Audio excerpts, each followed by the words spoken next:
anyone who believes in God will immediately agree, if he's unbiased with what I've said in the last 1 hour, he'll have to agree that the Quran is from God.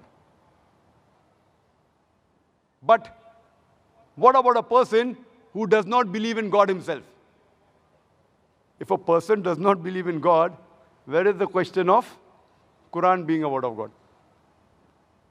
So now, we have dealt with the majority of the people, but yet there is a large percentage who are atheists, who do not believe in God himself. How do we deal with them? When I meet an atheist, and if he says that he does not believe in God, the first thing I do is I congratulate that atheist. Now you may wonder that why is Zakir congratulating an atheist? The reason I'm congratulating him is because most of the human beings, they are doing blind belief. Most of the Christians, because the father is a Christian. He's a Hindu because father is Hindu. Some of them are Muslims because their father is Muslim. They aren't thinking. This person, he's thinking.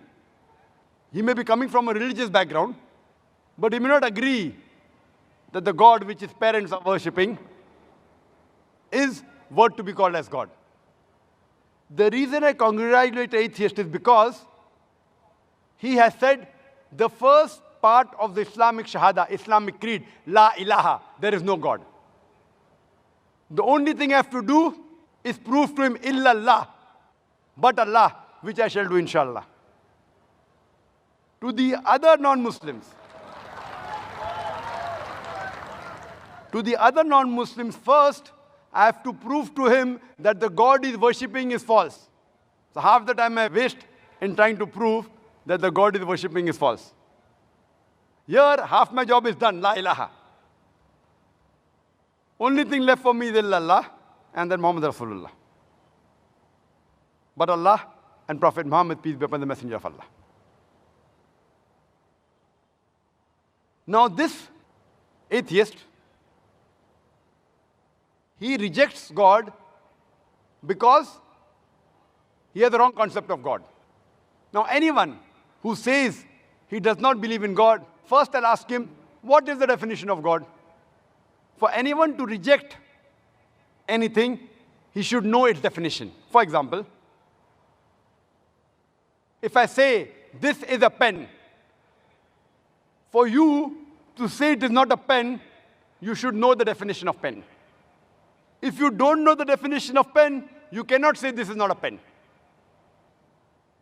Is it clear? Do you agree with me or not?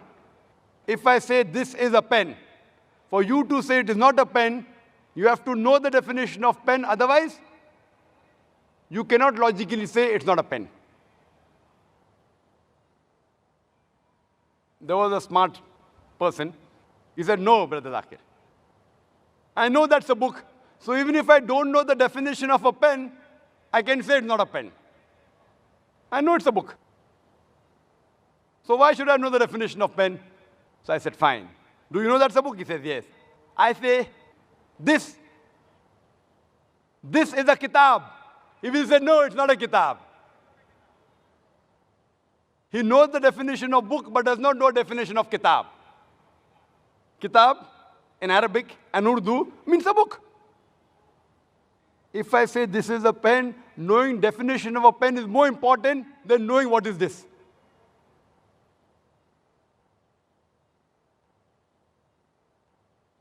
Same way, if a person says there's no God, I'll first ask him, what is the definition of God?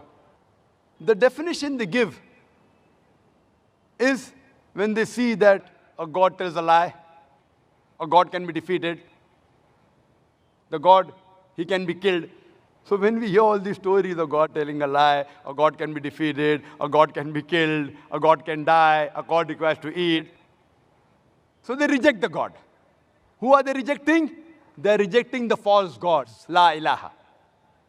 Similarly, someone, if he believes that Islam is a religion of terrorism, Islam is a merciless religion, Islam is the unscientific religion, Islam is a religion which does not give rights to the woman, and he rejects this Islam. I say, even I reject such Islam. Because I know that Islam is a merciful religion. Islam, it's a scientific religion. Islam has human rights. Islam has women rights. So what do? I tell him, the Islam you believe and you reject, it should be rejected, but true Islam is, then I present to him the true Islam. Similarly, when these people are rejecting the false God, we have to present to them what is the true God. And the best definition of Almighty God, of Allah subhanahu wa ta'ala, given in the Quran, is from Surah Ikhlas, chapter number 112, verse number 1 to 4, which says, Kul huwa Allahu ahad. Say, He is Allah one and only. Allahu samad. Allah, the absolute and eternal. Lam yalid walam yulad. He begets not, nor is he begotten. Walam yakul lahu kufuwan ahad. There is nothing like him. This is a four-line definition of Allah subhanahu wa ta'ala. Any person saying that so-and-so person is God, if that person fits in this four-line definition, we Muslims have got no objection in accepting that person as God. The first is, Kul wallahu ahad. Says Allah one and only. Second is, Allahu samad. Allah, the absolute and eternal. Lam yalid walam yulad. He begets not, nor is he begotten. Walam yakul lahu kufuwan ahad. There is nothing like him. There are many people who say that Dajnish, he is Almighty God. Let us put this Bhagwan Dajnish to the test of Surah Ikhlas. There's a person who asked me a question at the time, that Brother Zakir, we Hindus do not believe in Bhagwan Dajnish to be God. I never said that Hindus believe Bhagwan Dajnish to be God. I've read the Hindu scriptures. Nowhere do the Hindu scriptures say Bhagwan Dajnish is God. I said some human beings, some people believe Bhagwan Dajnish to be God. Let us put this Bhagwan Dajnish to the test of Surah Ikhlas. The first is, Qul huwa Allahu ahad. Says Allah one and only. Was Bhagwan Dajnish one and only? Was he the only man who claimed divinity? There are hundreds who have claimed divinity. And in this country alone, there are thousands who have claimed that they were gods. He's not the only one. But the Rajnish Bhakt will say, no, he is one and only, he is unique. Let's go to the next test. Allahu Samad. Allah, the absolute eternal. Was Rajnish absolute eternal? We know from the autobiography of Rajnish, he says that he was suffering from asthma, from chronic backache, from diabetes mellitus.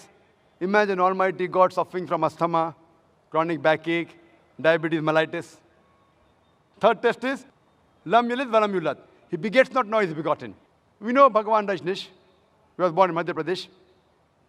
And later on, in 1981, he goes to America and takes thousands of Americans for a ride. And in the state of Oregon, he starts his village called as Rajnishpuram.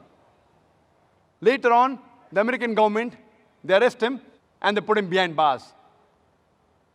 And Rajnish, he alleges that the American government, they slow poisoned me in the prison. Imagine Almighty God being slow poisoned. Later on, the American government, they kick him out of the country. He comes back to India and goes back to the city of Pune, where he has a center, which is now called as Osho Commune. And when you go to the center, if you go to Samadhi, it is mentioned there on his Samadhi, Bhagwan Rajnish, Osho, never born, never died, but visited the earth from the 11th of December, 1931 to the 19th of January, 1990. Never born, never died, but visited the earth from the 11th of December, 1931 to the 19th of January, 1990. They forgot to mention on his Samadhi that he was not given visas to more than 21 countries of the world. Almighty God coming to visit the world, and he requires visas. And the Archbishop of Greece said that if you don't remove Rajnish out of this country, we'll burn his house and the house of a disciple.